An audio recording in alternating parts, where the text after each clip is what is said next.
Así. Vale. Bueno, pues nada, estamos aquí con Tommy, Archisec, para los que no conozcan en el ámbito del Bug Bounty.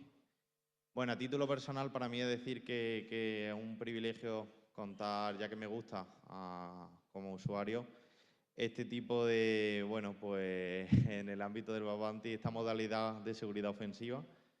Ya no es solo Archisec, sino también Miguel Segovia, etcétera. Bueno, tenerlos por aquí, como digo, para mí es un gran privilegio, y ya no solo ellos, sino pues todo el conclave de ponentes.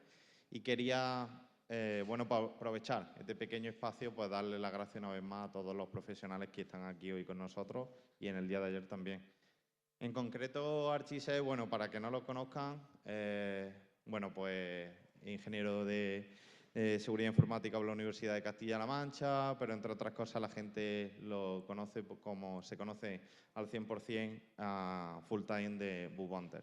De hecho, no todos los días se puede decir que se tiene un campeón del mundo aquí, ya que Archisec viene directamente desde Dubái, ha estado en la selección española revalidando el título de campeón del mundo de HackerOne. La final fue contra Egipto, así que bueno, pues él fue uno de aquellos partícipes, para que veáis también que a nivel nacional, en el ámbito del Bug Bounty, no es que seamos los mejores del mundo, es que aparte de que lo somos, revalidamos el título, ¿no?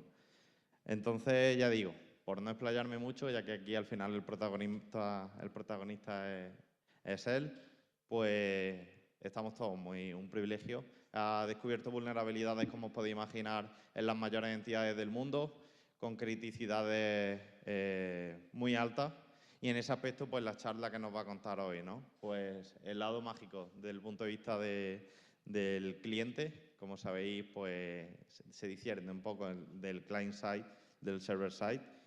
Y sin más, pues esperemos que disfrutéis. Y bueno, si tenéis alguna preguntilla, pues ya os dejáis que es el experto. Nada, muchas gracias.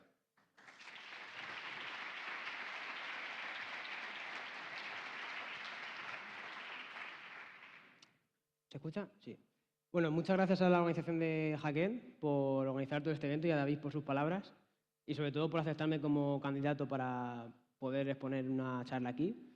De verdad que es un evento magnífico y estoy muy orgulloso de estar aquí hoy en día. Vale, esta charla trata sobre unos cuantos fallos que he encontrado en client-side que yo creo que son buenos para exponer aquí. No, tampoco tienen tanto nivel, vamos, tiene un nivel más o menos intermedio. Es una charla un poco técnica, pero la he querido preparar así porque últimamente hay mucho revuelo con que no hay charlas técnicas en España sobre Bug Bounty y solo hay charlas introductorias. Entonces quiero hacer una charla un poco más técnica hoy, hablando sobre un par de fallos y utilidades de client-side que pueden servir útiles a más de uno aquí. Vale, contenido de la charla. Vamos a dar una pequeña introducción sobre lo que es el Bug Bounty y lo que es el client-side. Luego voy a presentarme quién soy, pero bueno, eso no hablaré mucho.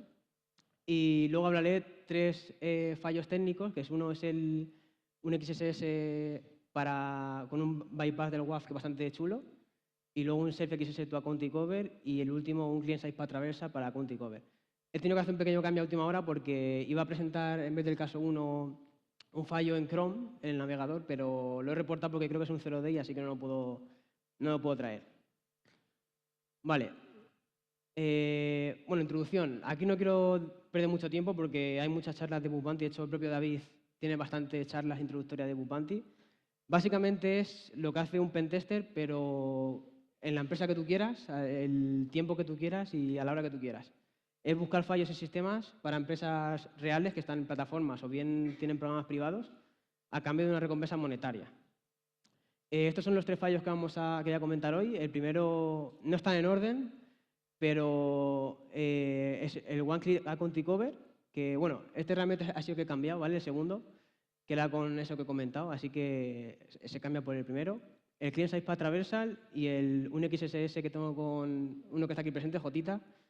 Y nada, espero que os gusten. Vale, voy a comentar un poco quién soy, aunque solo tengo 24 años, me ha dado tiempo a hacer bastantes cosas en la vida.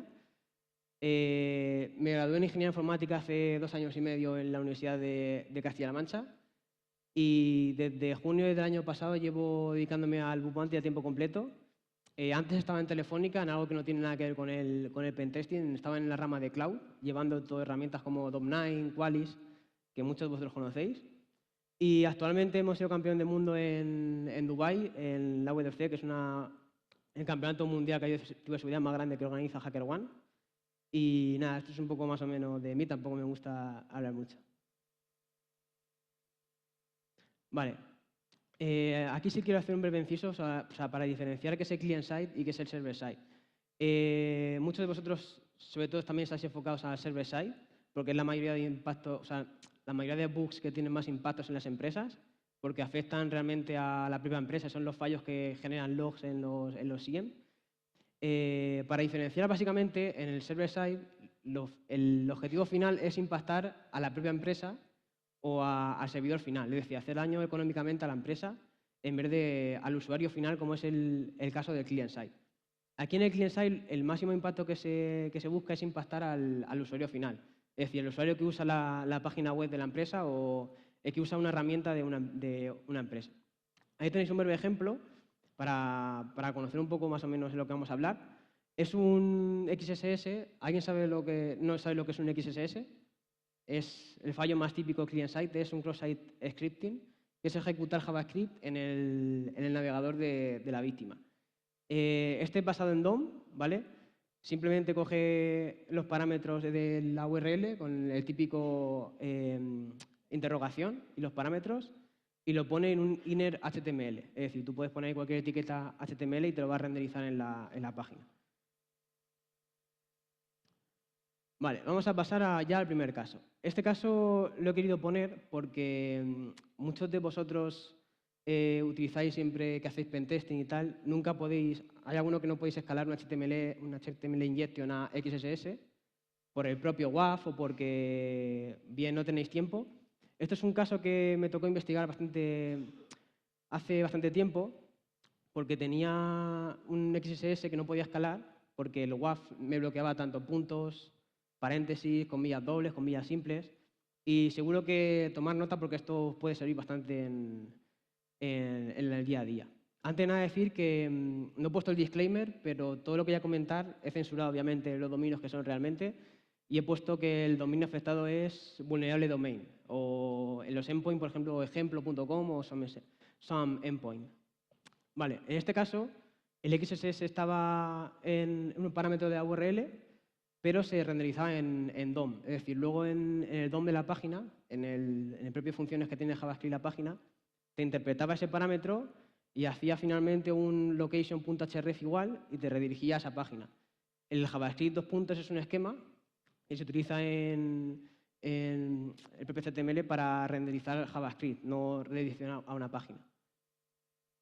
Entonces, lo que tenemos aquí, lo que he comentado, el WAF bloqueaba tanto puntos, comillas dobles, comillas simples, los paréntesis y los corchetes.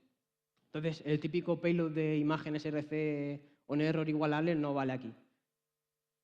De hecho, se lo agradecía al propio programa, le dije que tenían un WAF bastante complicado para ver si me daban algún bonus o algo. Y el objetivo de los XSS, que siempre suelo tener claro en mi día a día, a diferencia de un pentesting, aquí en Bug Bounty necesitamos sacar el máximo impacto posible para, obviamente, cobrar lo máximo posible.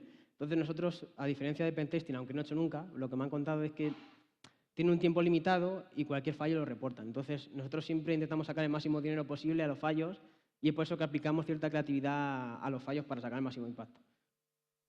Entonces, obviamente, teniendo el control total del payload, podemos insertar, por ejemplo, un chain para lograr una conti cover final.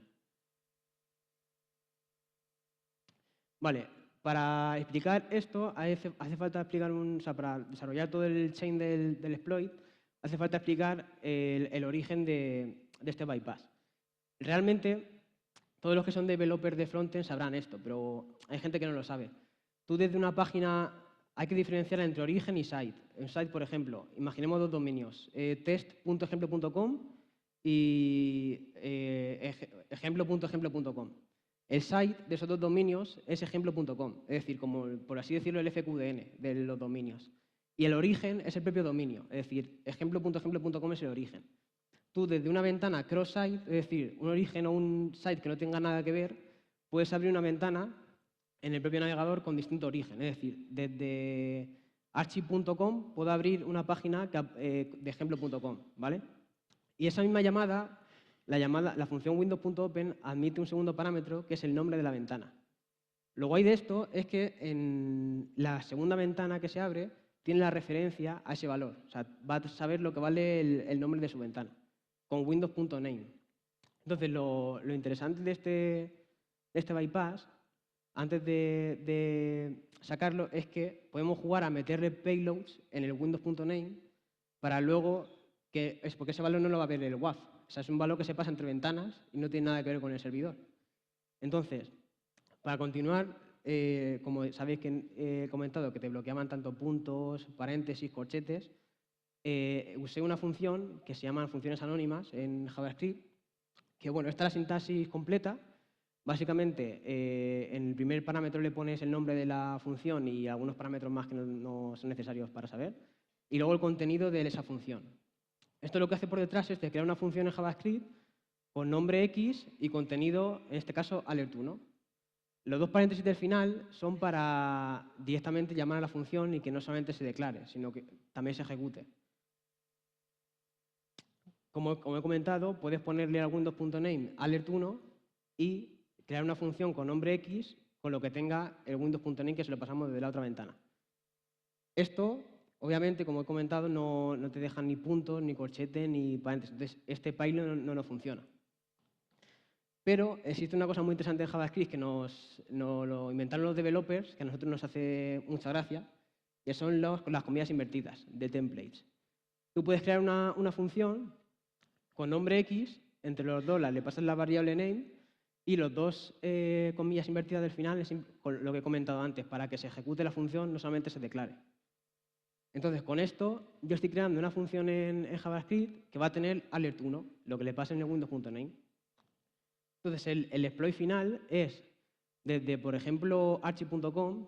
Esto no hago mucho caso porque lo cogí del reporte, pero simplemente es hacer windows.open del vulnerable domain, el endpoint que sea vulnerable, JavaScript function, lo que he comentado antes, y en windows.name le puse alert1.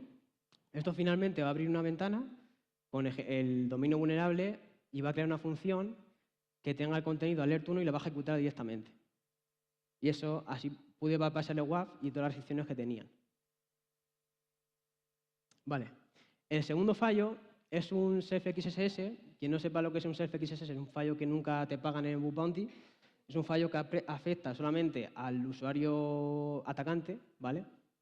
En este caso, para poner en contexto, el usuario atacante se intentaba registrar en un dominio y cuando ponía el correo electrónico ponía insertar el típico payload de imagen src o un error igual a alert.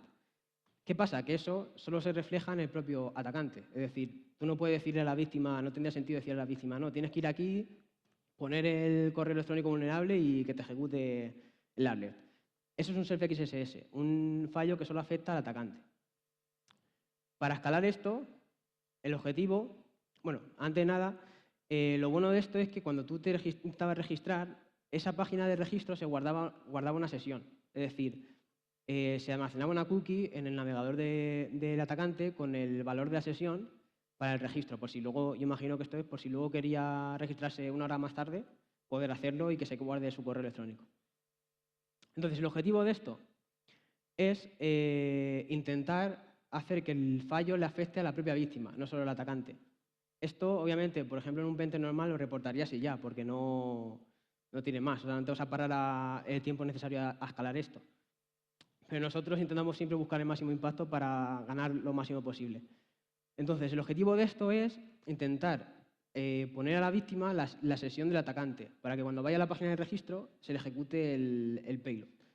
Entonces, ¿cómo hacemos eso? Tenemos que buscar, primeramente, otro chain, otro fallo que permita setear una cookie a la víctima. Para ello, usé una cosa que no se suele... Bueno, J pilló el self y yo intenté escalarlo. Así que usé una cosa que no se suele reportar porque está fuera de scope, que es un XSS en un dominio que no sea de la propia empresa. Que pertenezca al site de la empresa, pero realmente no esté gestionado por ellos. Esto te lo ponen siempre fuera de scope, no te lo pagan, pero como cadena a otro fallo siempre suele servir. Entonces, ahí lo que he comentado, se usó un XSS fuera de scope para setear esa cookie dentro del mismo site. Y básicamente, para desplegar simplemente el alert, sería este código. Le asigno una cookie, que le he puesto nombre testCookie, que realmente no se llamaba así, al dominio, a todo el site, para el path testpath. Esto, no sé cómo voy de tiempo, pero puedo explicar otra cosa interesante. Esto es una cosa que poca gente sabe, pero es muy útil para escalar XSS self. Si tú, por ejemplo, tienes un XSS en un path, imaginaos la típica URL settings, si tú seteas una cookie del atacante a la víctima en el path settings, los navegadores, sobre todo Chrome, en este caso y Firefox, tienen una serie de reglas sobre prioridades de cookies, para que si hay dos cookies con el mismo nombre, en el mismo dominio, saber cuál aplica a ese path, saber cuál cookie coger. Entonces, si tú tienes dos cookies con el mismo nombre, lo gracioso es que aunque sea una en el site completo en vez del origen, siempre tiene en cuenta el path más estricto. Es decir, en /settings cogería la cookie que tenga el path /settings y no cogería la general del dominio. Entonces, podríamos hacer que la víctima tenga la sesión del atacante en /settings, pero no y su sesión en el resto de endpoints. Entonces, esto aquí no se usó porque hice otra cosa después para no perjudicar y dificultar el triaje, pero es un caso muy útil que os puede servir mañana si encontráis un fallo así. Vale, el segundo objetivo es lograr el máximo impacto, es decir, robar la cuenta de la víctima. Para ello, no es 100% necesario hacer esto si hemos seteado la cookie para un path específico, pero yo siempre lo suelo hacer más que nada por si el triagger lo reproduce mal o se equivoca en algo, que siempre funcione, que es desloguear a la víctima de la cuenta del atacante, obviamente, para luego que se pueda loguear en su cuenta. Para esto uso un gadget muy común que mucha gente sabe que se llama Cookie Jar Overflow, que consiste básicamente en que los navegadores tienen, bueno, antes de nada sabéis que hay cookies que tienen HTTP only, esos atributos que no puedes hacer directamente. Entonces los navegadores, lo bueno que tienen es que tienen un buffer de cookies. Si tú seteas, por ejemplo, creo que esto es para Firefox, en Chrome creo que es algo más de caracteres, no son 700 cookies. Pero para Firefox este es útil. Si seteas 700 cookies, cuando vaya a pasar las 701, reescribe una que tenga HTTP only. O sea, es como que llenas el buffer del navegador y cuando empiezas a setear una nueva, va borrando las anteriores. Y lo que consigues con eso es eliminar todas las cookies, setear esta random y luego esta sí que la puedes eliminar porque las has seteado tú sin HTTP only ni nada. Entonces así consigues borrar todas las cookies para un dominio a una persona. Este fue el segundo paso. Ahora, lo que tenemos es una ventana donde se ejecuta el XSS y se va a eliminar todas las cookies, y lo que queremos es que una ventana se quede a la escucha de que el atacante, de que la víctima se lo vuelva a loguear indefinidamente. Para eso, el Accounting Cover consiste en lo siguiente. Básicamente, este es el esquema del bug. Primero se eliminan todas las cookies, luego se le abre a la víctima la página para que loguee y se queda indefinidamente esperando a que la víctima loguee y robarle la sesión, cada 2 segundos. Vale, esto básicamente lo he comentado. Vamos a ver ahora el código, bueno, antes de nada el esquema del flujo del ataque. Primero, se abre la ventana X y se espera indefinidamente que loguee. Entonces vamos a tener como dos pestañas del navegador. Una está el XSS y la otra la víctima loguea cuando quiera, como si quiere loguear mañana. Al final le vamos a robar la cuenta igual. Vale, esta es la primera parte del código, que es la parte que comprueba cada 2 segundos o cada 5 que la víctima loguee. Para ello se hace una petición a la API, que ahí veis que es API vulnerable domain, no es la real, y se comprueba que la respuesta devuelva un mail. Esto es porque yo ya hice pruebas y sé que cuando llamas a ese endpoint, si te devuelve el mail, es que estás logueado, obviamente. Cuando aplica eso y tenemos el email, hacemos la primera request. La primera request consiste básicamente en hacer una petición a la API para cambiar el mail. Esto es para que nos llegue luego al mail del atacante un código de verificación. Y cuando llegue el código de verificación, otro código en la parte del XSS que comprueba cada 10 segundos en un dominio que controla el atacante, que el atacante haya subido ese código. Esto básicamente cuando tú quieres cambiar el email, que lo cambias y te piden un código de verificación para finalmente cambiarlo. Pues eso, pero todo por detrás en el XSS. Vale, este ha sido un fallo un poco enrevesado, pero bueno, este es algo más fácil. Este es un fallo que encontramos en el Mundial, que básicamente el origen del problema lo encontré yo y luego colaboré con dos compañeros que tenían el Open Redirect y el path traversal. Un path traversal lo suena, el típico punto barra en el servidor, ¿no? Pues también existe en el lado del cliente. Antes de ver un poco en qué consiste el problema, si tú, por ejemplo, tienes en el frontend una función que hace una petición a la API y te coge el final, por ejemplo, el último endpoint, lo coge por parámetros, si tú pones punto barra y esos valores no están sanitizados, al final puedes ir un directorio atrás y puedes hacer la petición que tú quieras. Pues ese es el client-side path traversal en el lado del cliente, obviamente. Entonces, el origen del problema de este fallo es que teníamos un client-side path traversal en un endpoint. Vamos a poner, por ejemplo, products, test product. Y el parámetro era product ID.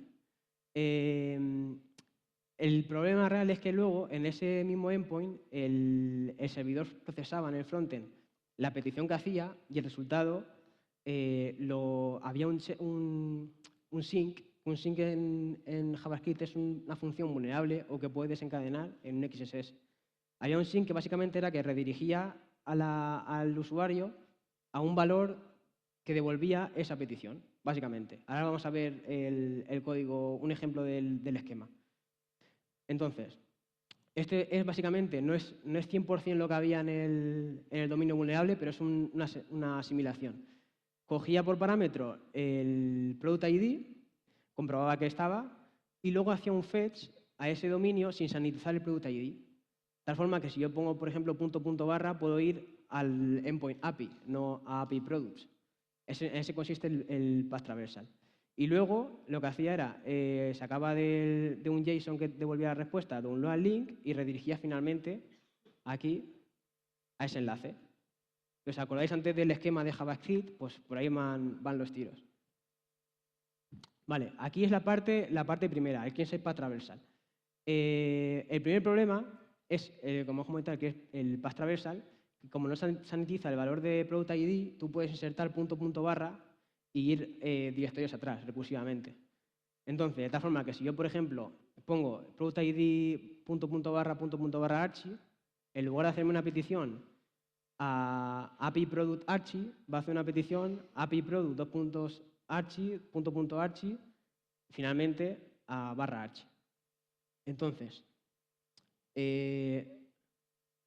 también había, obviamente, lo que tenemos ahora es, tenemos control sobre una petición que hace en el frontend en una página que tiene ese sync. Entonces, lo que tenemos que hacer es intentar hostear un JSON para explotar finalmente la última parte del fallo. Para esto, había otro Open Redirect en el servidor, que lo que tenemos básicamente con esto es control sobre la petición que haces con el path traversal, porque si hago un path traversal a este endpoint con el Open Redirect, finalmente me hace la petición a mi dominio. Entonces, teniendo control total, lo que puedo hacer es hostear un JSON con este formato, porque hay que seguir la lógica de frontend, como coger el download link de redirect product link format, link for window, ahí tienes JavaScript alert, esto lo procesa en el frontend y finalmente hace windows.location.hr download link y me manda javascript.alert. Este finalmente fue el exploit.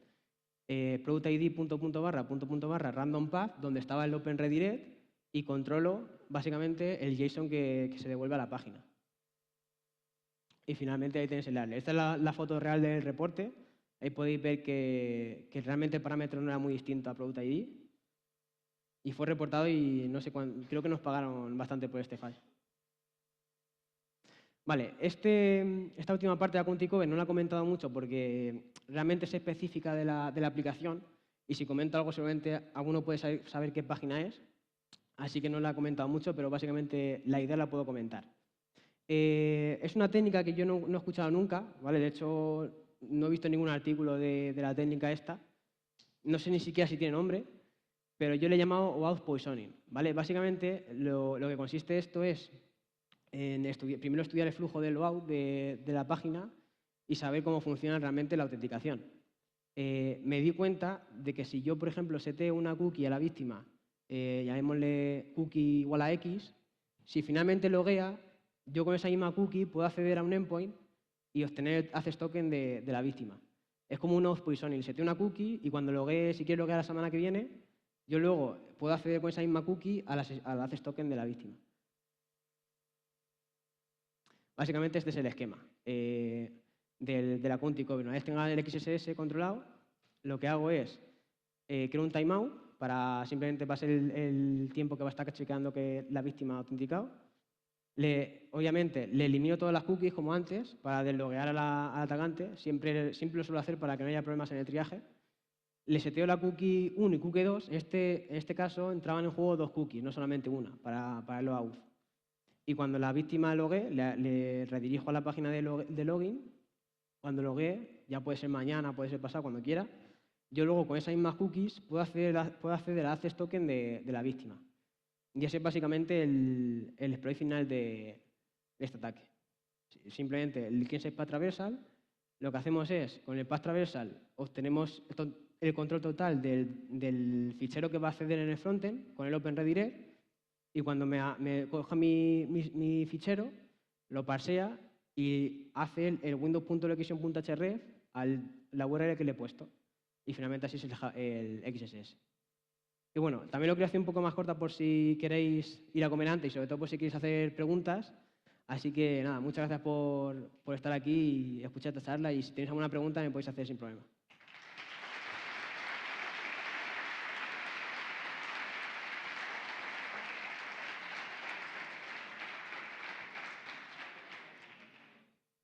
¿Tenéis alguna pregunta?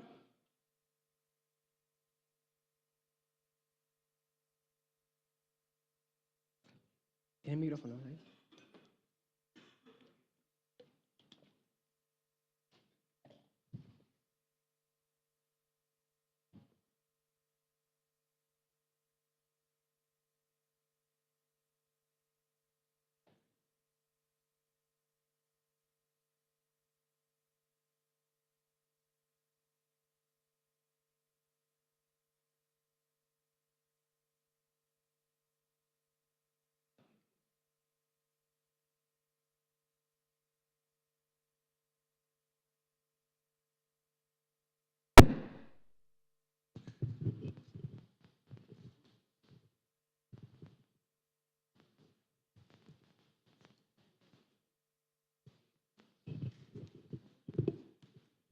Muchas gracias por la charla, ha sido muy interesante.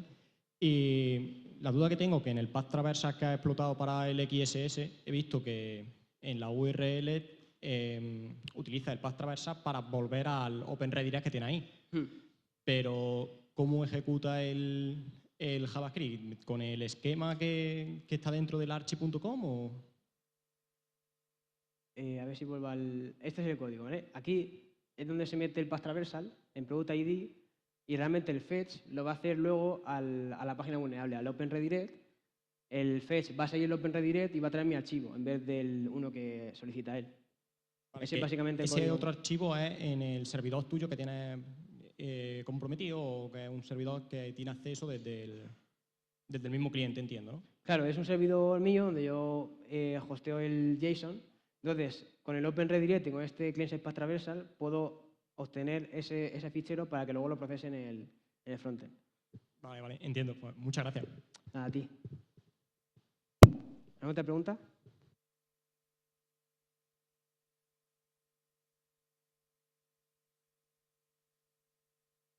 Pues ya está. Muchas gracias a todos por asistir.